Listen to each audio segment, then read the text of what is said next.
Good morning students. स्वागत है आप सभी का आज की इस वीडियो में, जिसमें हम डिस्कस करने वाले हैं क्लास 9th की इंग्लिश और एसएसटी की वर्कशीट्स को। तो सबसे पहले इंग्लिश की वर्कशीट के साथ स्टार्ट करते हैं। पहला टॉपिक है रीडिंग कॉम्प्रिहेंशन। जो आज का टॉपिक है, रीडिंग कॉम्प्रिहेंशन एक तरीके से पैराग्राफ होता है जिसको पढ़ के और जो क्वेश्चन होते हैं उनका आंसर हमें करना पड़ता है। Hello students, COVID-19 gave us an opportunity to explore the role of internet educational technology in our classroom. Now when we are using it, we look at its impact on us and reflect over. Read the positive and negative aspects and answer the questions that follow.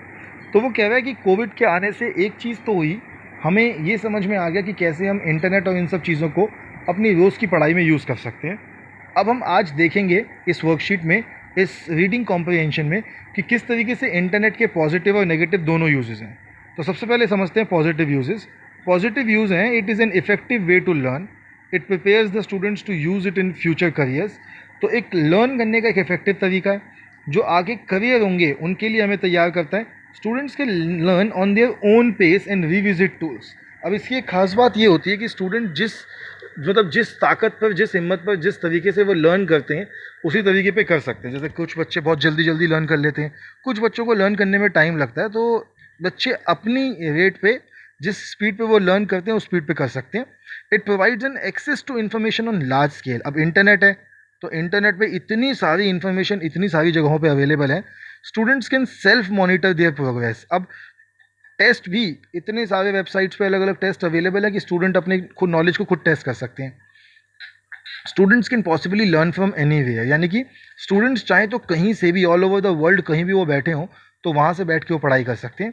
और इसकी negative चीज़ें क्या हैं? तो reliability on merely looking up information on Google. एक सबसे बड़ी चीज़ है कि आप गूगल पे इन्फॉर्मेशन देख तो रहे हैं, पर आपको कैसे पता कि वो इन्फॉर्मेशन ठीक है?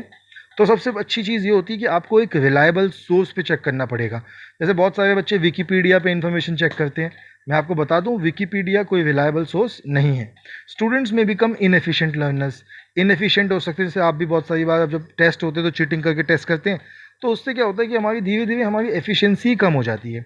At times lack of knowledge on about how to navigate leads to false और इनकरेक्ट इन्फॉर्मेशन। तो कई बार इनकरेक्ट इन्फॉर्मेशन भी मिल जाती है क्योंकि हमें पता नहीं होता कि कौन सी वेबसाइट पर चेक करके हमें इन्फॉर्मेशन को लेना है, कौन सी वेबसाइट हमें करेक्ट इन्फॉर्मेशन देगी।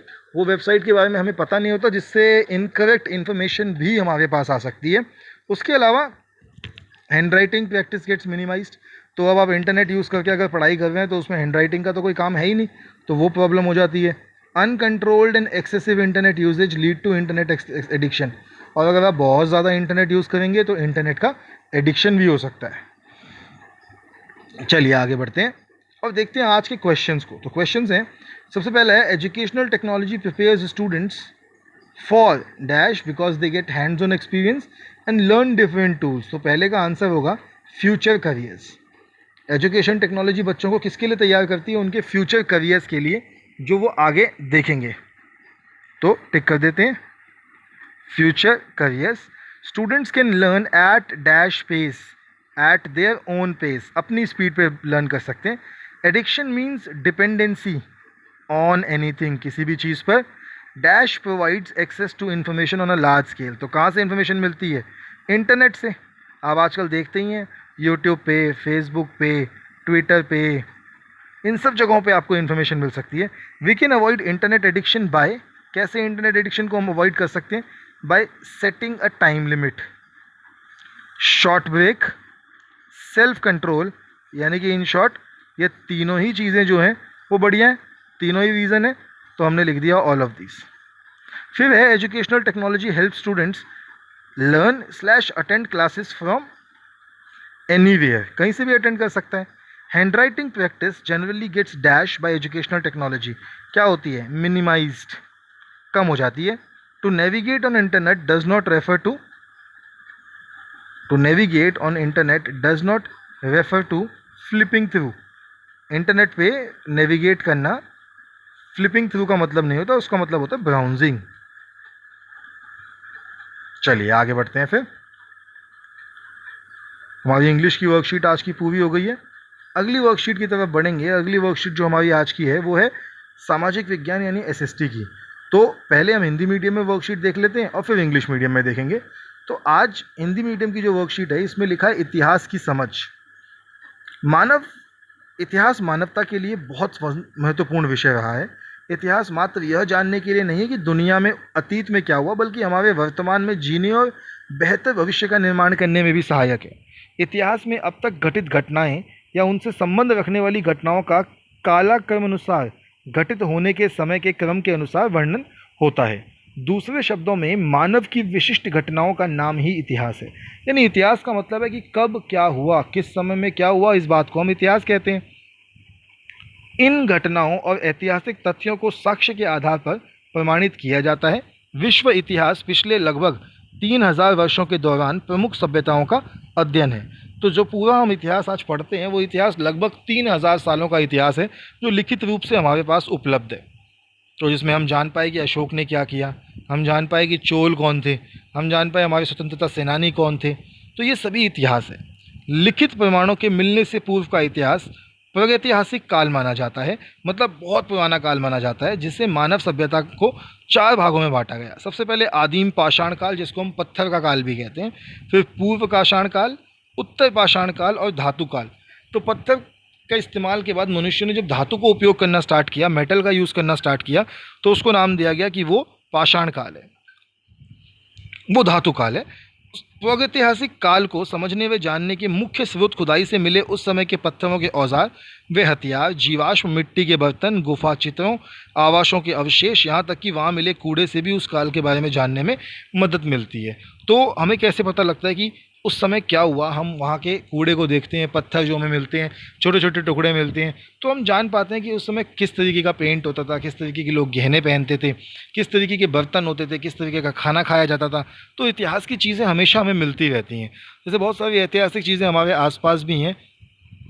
जैसे हम सब लोग जो दिल्ली में रहते हैं, आपने देखा होगा दिल्ली में अशोक का स्तंभ है जो कुतुब मीनार में है, वो भी एक ऐतिहासिक इमारत है। चलिए आगे बढ़ते हैं। तो ये आपको चित्र दिख रहे हैं जिसमें ये कुछ पेंटिंग है जो केव्स के अंदर या गुफाओं में थी। ये बर्तन है, ये पांडुलिपि कहते हैं इसको, जहाँ हम कागज़ पे या पत्ते पे कुछ लिखा जाता है। ये सब किताब से लिया गया है। चित्रों में गुफा चित्र, कब्र के मृतक के साथ बकरी दफन, मृत भांड व चांदी के सिक्के, भोजपत्र पर पांडुलिपि इतिहास को जानने के मुख्य स्रोत। पुरातात्विक प्रमाणों, खुदाई में मिले साक्ष्य, दुर्ग, भवन, सिक्के, मुहरें, भोजपत्र, ताड़पत्र व ताम्रपत्रों पर पांडुलिपियाँ, शिलालेख, प्राचीन ग्रंथ व साहित्य एवं व्यापारियों और यात्रियों के से वृत्तांत आदि हैं। मतलब ये सभी चीज़ें ऐसी हैं जो इतिहास में हुई, जिनको देख के हमें ये पता लगता है कि उस समय किस तरीके से लोग अपना जीवन यापन करते थे। इसीलिए इनको इतिहास की स्टडी के लिए, इतिहास समझने के लिए इनका उपयोग किया जाता है। दिल्ली में भी एक म्यूज़ियम है, नेशनल हिस्टोरिकल म्यूज़ियम उसे कहते हैं, इंडिया गेट के पास है। वहाँ भी बहुत सारी पुरानी चीज़ें रखी हुई हैं। तो प्यारे बच्चों, आपने अपने परिवार के मूल निवास स्थान, कार्यों, खान पान, रहन सहन के तरीके में बदलावों को जानने और समझने के लिए इन सभी इतिहास को कर देखो। सचमुच बहुत रोचक यात्रा होगी। हमारे आज को समझने में इतिहास बहुत सहायक होगा। हम भी, बहुत सारे लोग आप में से भी, जिनके माता पिता गाँव में रहते थे, कहीं और रहते थे, वहाँ से यहाँ आए, तो अगर हम अपने इतिहास को समझने की भी कोशिश करें तो हम वो भी कर सकते हैं। तो चलिए प्रश्न देख लेते हैं आज की वर्कशीट के। पहला प्रश्न है कि इतिहास का क्या महत्व है? उत्तर देखिए, मानवता के लिए एक बहुत महत्वपूर्ण विषय है, क्योंकि यह जानने में यह मदद करता है कि अतीत में क्या हुआ था, जिससे हम अपने वर्तमान और भविष्य को बेहतर बना सकते हैं। तो बिल्कुल उत्तर मैंने आपके सामने लिख दिया है। चलिए दूसरा प्रश्न देखते हैं। लिखित प्रमाणों के पूर्व के काल का इतिहास किन भागों में बांटा गया है? तो मैंने आपको बताया था पत्थर के काल में बांटा गया है। तो पूरा प्रॉपर आंसर देख लेते हैं क्या लिखा जाएगा कि लिखित प्रमाणों के मिलने से पूर्व का इतिहास प्रागैतिहासिक काल माना गया है। इसे 4 भागों में बांटा गया है: आदिम पाषाण काल, पूर्व पाषाण काल, उत्तर पाषाण काल एवं धातु काल। चलिए आगे देखते हैं। तीसरा है, आप किसी परिवार के खाने पीने की आदतों का पता उसके घर के कचरे से किस प्रकार लगा सकते हैं? देखिए, यह पता चलता है कि परिवार किस प्रकार खान पान करता है, किस तरीके का जीवन यापन करता है। कचरे को देखकर और भी बहुत सी बातें पता लगाई जा सकती हैं। जैसे मैंने आपको बताया था कि क्या खाता है, कैसे रहता है, उस कूड़े को देख के ही इन सब बातों का अनुमान लगाया जा सकता है। हम अभी भी जो बहुत सारे जो इतिहास में हमें कूड़ा मिलता है, पुराने समय का कूड़ा मिलता है, उस कूड़े को देख के ये अंदाज़ा लगाते हैं कि जो उस समय लोग जीवन जीते थे वो कैसा जीवन जीते थे। अंतिम प्रश्न देखते हैं। अंतिम प्रश्न है, अपने परिवार के इतिहास को लिखने का प्रयास करें। पूर्वजों का नाम, पूर्व निवास स्थान, स्थान छोड़ने के कारण लिखते हुए एक चार्ट दर्शाएं। तो ये सब तो ये आपको अपने आप करना पड़ेगा कि आपके पूर्वज दिल्ली में कब आए। अपने माता पिता से पूछे कि वो जब दिल्ली में आए तो वो दिल्ली में क्यों आए, गांव क्यों छोड़ा, अगर गांव में अभी भी कोई रहता है तो कौन रहता है। फिर देखिए कि आप में परिवर्तन किस तरीके से आया, आपकी भाषा कैसे बदली, आपका रहने का तरीका कैसे बदला, और उसको आप अपनी भाषा में लिख सकते हैं। तो चलिए अब इसी वर्कशीट को इंग्लिश मीडियम में देख लेते हैं। Understanding history part 1। तो मैंने आपको बताया था history is very important subject for humanity. History humanity के लिए बहुत इंपॉर्टेंट है, बिकॉज इससे हमें सिर्फ ये नहीं चलता, यही नहीं पता चलता कि पास्ट में क्या हुआ था, but also helpful to live in present, कि प्रेजेंट में क्या है वो भी बहुत इंपॉर्टेंट होता है। And built a better future, और आगे भविष्य, एक अच्छा भविष्य हम बना सकते हैं। इसके बाद ये भी है कि जो हिस्ट्री में इवेंट्स होते हैं they are described in chronological order. Chronological order का मतलब होता है जैसे टाइम टेबल आपके स्कूल में होता है, तो पहले पहला पीरियड लगता है सुबह, फिर दूसरा, फिर तीसरा, फिर चौथा, फिर पाँचवा, छठा। ऐसे ही क्रोनोलॉजिकल ऑर्डर में सबसे पहले क्या हुआ, फिर क्या हुआ, फिर क्या हुआ, वो किया जाता है। इसको क्रोनोलॉजिकल ऑर्डर कहते हैं। In other words history is the name of specific events of human beings. तो हिस्ट्री का नाम ही मतलब है हिज स्टोरी, मतलब किसी की कहानी। जब हम और जो आज हम हिस्ट्री जितनी भी हम पढ़ते हैं वो पिछले 3-3.5 हज़ार साल की हिस्ट्री है। जितनी मेजर सिविलाइजेशंस हुई वो पिछले 3.5 हज़ार साल में हुई। इससे पहले की जो हिस्ट्री है उसे हम प्री हिस्टोरिक कहते हैं, ठीक है। और प्री हिस्टोरिक को हम 4 पार्ट्स में डिवाइड करते हैं। प्रिमिटिव स्टोन एज, प्रिमिटिव मतलब सबसे पहले, फिर early stone age, later stone age और मेटल एज। मेटल एज वो टाइम था जब मेटल्स का यूज़ स्टार्ट हो गया था, पहले कॉपर, फिर लोहा। अब हिस्ट्री जो है इसको हम 3 भागों में बांटते हैं, एंशियंट हिस्ट्री, मिडिवल हिस्ट्री और मॉडर्न हिस्ट्री।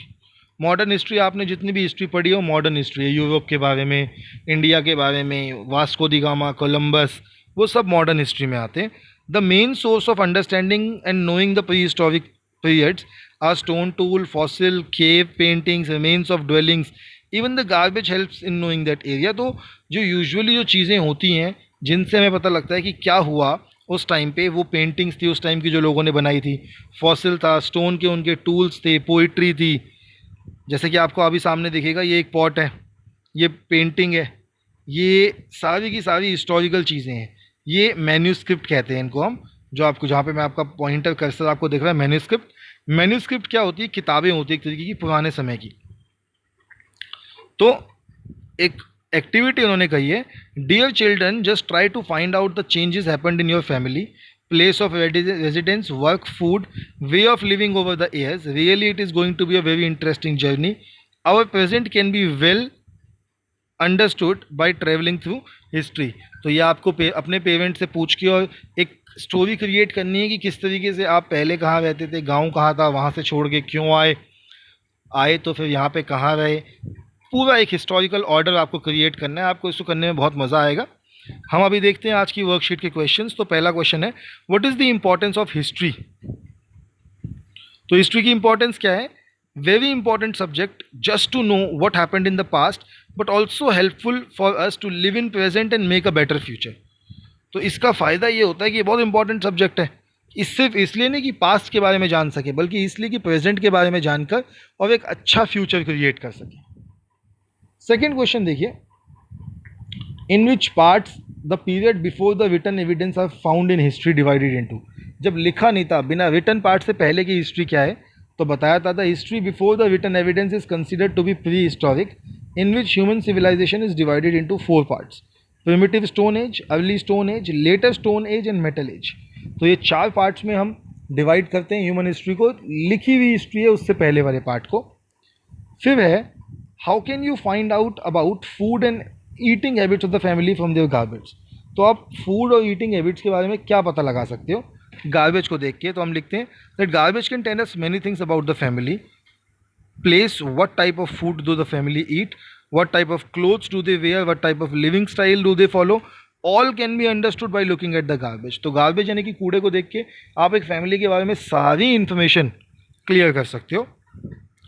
चौथा क्वेश्चन है आपका, try to write your family history, where did your ancestors live, why they left that place. तो बिल्कुल मैंने आपको अभी भी बताया था कि आप अपने पेरेंट्स से पूछिए कि आप दिल्ली में आए तो वो कब आए। क्या आपके पेरेंट्स, आपके माता पिता दिल्ली में आए थे, या उनके पेरेंट्स, आपके दादा दादी दिल्ली में आए थे? तो जब वो आए थे तो क्यों आए थे, कहाँ से आए थे, किन रास्तों से आए थे, यहाँ कैसे रहे, इन सब बातों को आप अपने पेरेंट्स से पूछेंगे, उनको भी बहुत मज़ा आएगा पुरानी चीज़ों को याद करने में, और आप भी उनसे पूछ कर उस इन्फॉर्मेशन को अपनी कॉपी में लिख सकते हैं। तो बच्चों, आज की हमारी वर्कशीट कंप्लीट हो गई है। आपसे कल फिर मिलेंगे कल की वर्कशीट्स के साथ। तब तक के लिए stay healthy and stay safe.